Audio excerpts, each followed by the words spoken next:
Ukraine's Minister of Foreign Affairs has called on the U.S. to speed up the training of fighter pilots, give it the air force it needs in its defense and counter-offensive efforts against Russia. Dmytro Kuleba also called for a global ban on dual-use technologies that can be sold to Russia for drones but used for military operations. Speaking to a summit of EU foreign ministers in Luxembourg, said the latest sanctions combined with the £3 billion increases in EU contribution to its military operations and the arrival of fighter jets would, together, allow the liberation of all Ukrainian territories.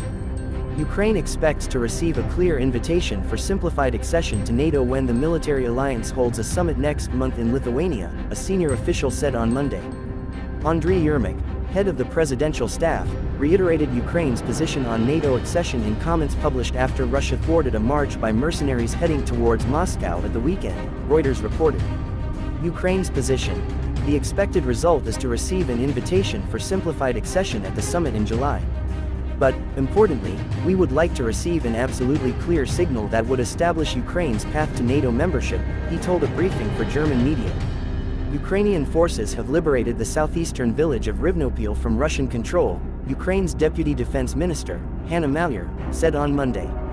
Rivnopil lies west of a cluster of settlements that Ukraine said it recaptured from Russian forces earlier this month after launching a counteroffensive.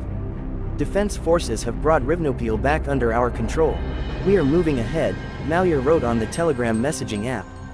Maliar said in an earlier statement that Ukrainian forces had liberated about 130 square kilometers, 50 square miles, in the south since the counterattack began. Ukrainian forces have liberated the southeastern village of Rivnopil from Russian control, Ukraine's Deputy Defense Minister, Hanna Maliar, said on Monday.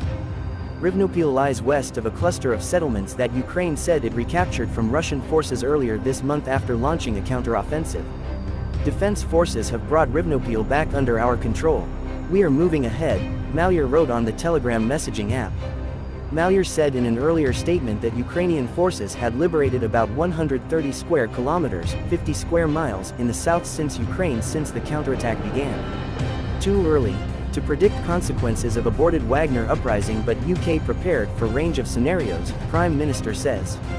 Britain is prepared for a range of scenarios in Russia, Prime Minister Rishi Sunak said on Monday, noting the potentially destabilizing impact of the tensions between the Wagner Group and President Vladimir Putin.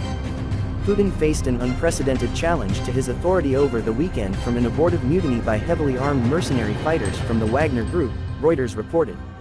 The extraordinary events left governments, both friendly and hostile to Russia, groping for answers to what could happen next in the country with the world's largest nuclear arsenal. Sunak said Britain was monitoring events carefully. It's too early to predict with certainty what the consequences of this might be, but of course we are prepared as we always would be for a range of scenarios, Sunak told reporters. It's a situation that we've been analyzing and monitoring for some time because we're aware of the potentially destabilizing impact of Russia's illegal war in Ukraine and indeed, the tensions between the Wagner Group and the Putin regime. Prigozhin mutiny was monster acting against his creator.